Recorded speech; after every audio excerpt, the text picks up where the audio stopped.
Assalamualaikum warahmatullahi wabarakatuh. Apa kabar kalian? Semoga kalian baik-baik saja dan tetap diberikan kesehatan oleh Allah Subhanahu wa Ta'ala.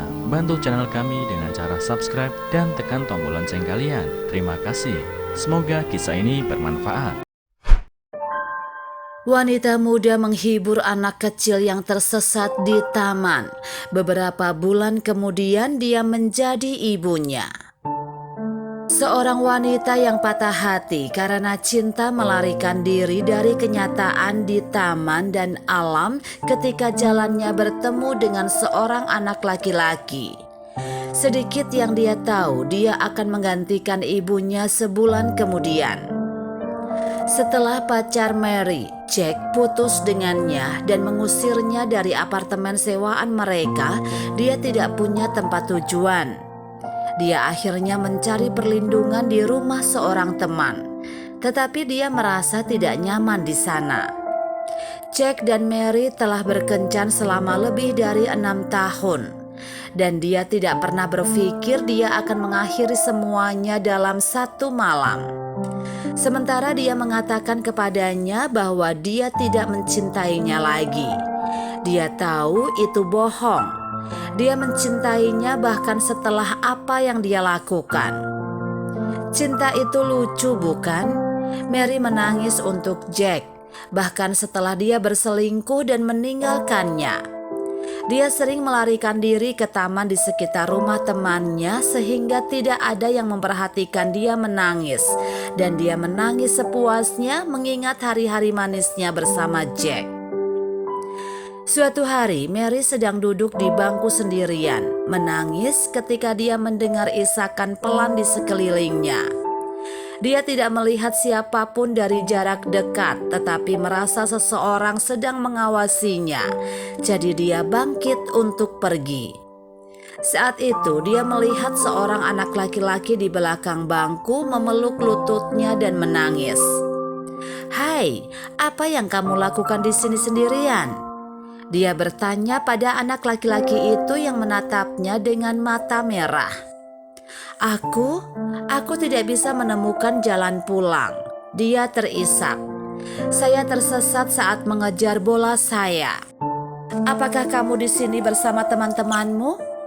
Mungkin kamu bisa memberitahuku di mana kamu tinggal, dan aku bisa mengantarmu. Bagaimana dengan itu?" Maria bertanya kepadanya. "Aku tidak tahu bagaimana pulang. Aku datang ke sini bersama ayahku. Namanya Tyler. Dia..." Sebelum bocah itu menyelesaikan kalimatnya, seorang pria muda berlari ke arah mereka. "Hai, Henry." "Oh, syukurlah, aku menemukanmu," dia berteriak. Terengah-engah pria itu meraup bocah laki-laki itu. Henry dipelukannya dan memeluknya. "Syukurlah aku menemukanmu. Aku takut ketika aku tidak melihatmu di sekitar. Maaf, aku sibuk menelepon, Bung." "Dan Anda?" Mary bertanya kepada pria itu. "Apakah kamu Tyler?" "Oh, iya benar. Kurasa Henry sudah memberitahumu tentang aku." "Ya, dia menyebutkan namamu. Omong-omong, aku Mary." "Terima kasih telah membantu kami, Mary," kata Tyler. Henry menjadi sangat takut ketika dia sendirian. "Oh, aku tidak berbuat banyak. Sebenarnya aku bertanya padanya apakah aku bisa mengantarnya pulang. Tapi sepertinya dia tidak tahu alamatnya. Tempat ini menjadi sangat gelap di malam hari. Aku senang kamu menemukannya." "Maaf, kami baru di sini dan dia masih perlu mengenal rute pulang. Aku sedang berpikir, hai, bisakah aku mentraktirmu kopi atau sesuatu? Aku senang sekali kamu mau membantu kami." Mary berhenti sejenak berpikir apakah dia harus menerima tawaran itu. Tyler manis dan tampan, dan setelah bertemu dengannya dan Henry, itu adalah pertama kalinya dalam beberapa hari dia tidak memikirkan pengkhianatan Jack. Dia orang asing, ya, tapi dia benar-benar membutuhkan perubahan, pikirnya. Dia akhirnya mengatakan ya. Sambil minum kopi di kafe terdekat, Mary memberitahu Tyler bahwa dia tidak berharap dia menjadi ayah karena dia terlalu muda untuk menjadi ayah. Dan dia terkejut dengan jawabannya. Tyler tertawa. "Kamu benar," katanya. "Sejujurnya aku bukan ayah Henry. Dia adik laki-lakiku." "Apa?" Mary terengah-engah. "Tapi kupikir dia memanggilmu ayah," katanya, menatap Henry yang sedang melahap sandwich dan coklat kocok bersama mereka. "Ya," kata Tyler, "ibu baru saja meninggal dan ayah tidak ingin kami ada. Hak asuhnya dicabut dan aku secara hukum adalah wali Henry. Dia memanggilku ayah dengan penuh kasih sayang. Dan ya, bukankah dia lucu? Aku ingin sekali punya anak seperti dia suatu hari nanti." Mary mengerutkan bibirnya dan menatap cangkirnya. "Maaf atas kehilanganmu. Pasti berat bagi Henry dan kamu." "Ya, ini sulit bagi kami," kata Tyler.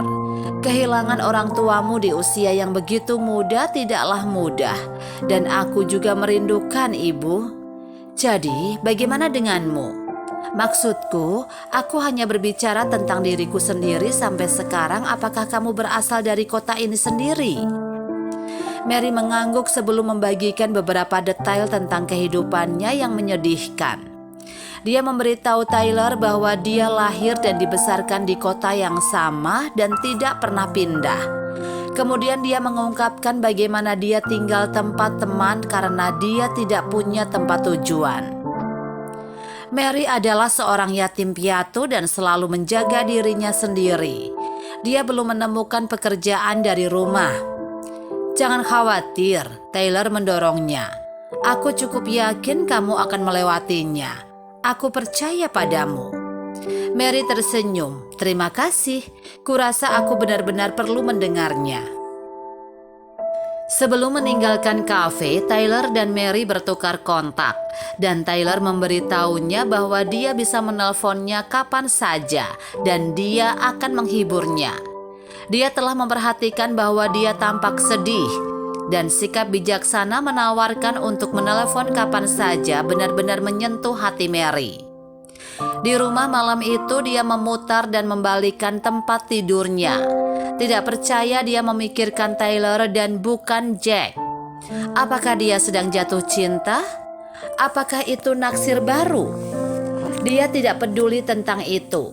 Dia menelponnya di tengah malam dan dia menjawab.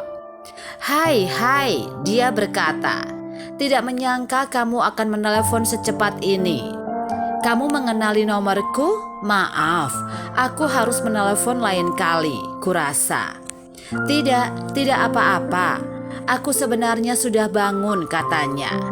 "Juga saya langsung menyimpan kontak Anda. Jadi apa yang bisa saya bantu?" "Aku hanya..." Mary berhenti sejenak, bertanya-tanya apakah dia mengambil semuanya terlalu cepat. Pada akhirnya dia mendengarkan hatinya dan menanyakan pertanyaan yang tidak berhenti berdering di dalam. "Kamu bilang akan menghiburku kapan saja, kan?" Dia bertanya. "Ya, maksudku, bisakah kita bertemu di taman besok jika kamu ada waktu luang? Aku suka menghabiskan waktu bersamamu dan Henry hari ini, dan itu benar-benar membuatku melupakan kekhawatiranku. Aku tahu aku terdengar sangat egois, tapi aku hanya berharap kita bisa bertemu." Dia mendengar Tyler tertawa di ujung telepon. "Kamu tidak egois. Sebenarnya aku ingin melihat-lihat kota. Jadi mungkin kamu bisa membantuku. Aku akan menemuimu di taman jam 3. Apakah itu berhasil?" "Oh, tentu iya," kata Mary. "Aku akan menunggumu dan Henry. Sampai jumpa lagi." Sebulan kemudian, Mary menunggu Tyler lagi, tapi tidak di taman atau kafe. Dia berdiri dengan gaun pengantin satin yang indah, memegang karangan bunga cala lili, tersenyum pada tunangannya yang tampan berjalan ke arahnya. Tyler dan Mary sedang jatuh cinta dan memutuskan untuk menikah sebulan setelah bertemu satu sama lain. Henry adalah pria terbaik di pernikahan mereka, dan bocah laki-laki itu menemukan ibu yang penuh kasih dalam diri Mary. Semuanya berhasil untuk yang terbaik bagi mereka semua, dan mereka memulai perjalanan yang indah bersama sebagai sebuah keluarga. Apa yang bisa kita pelajari dari cerita ini?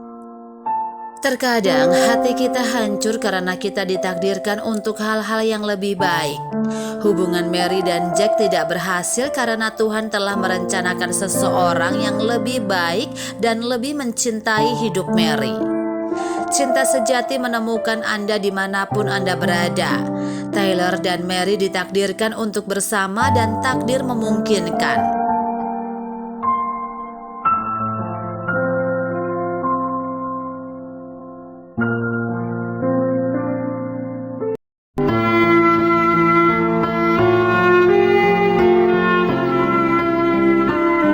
Assalamualaikum warahmatullahi wabarakatuh.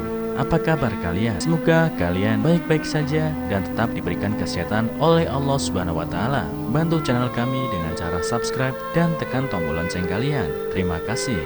Semoga kisah ini bermanfaat.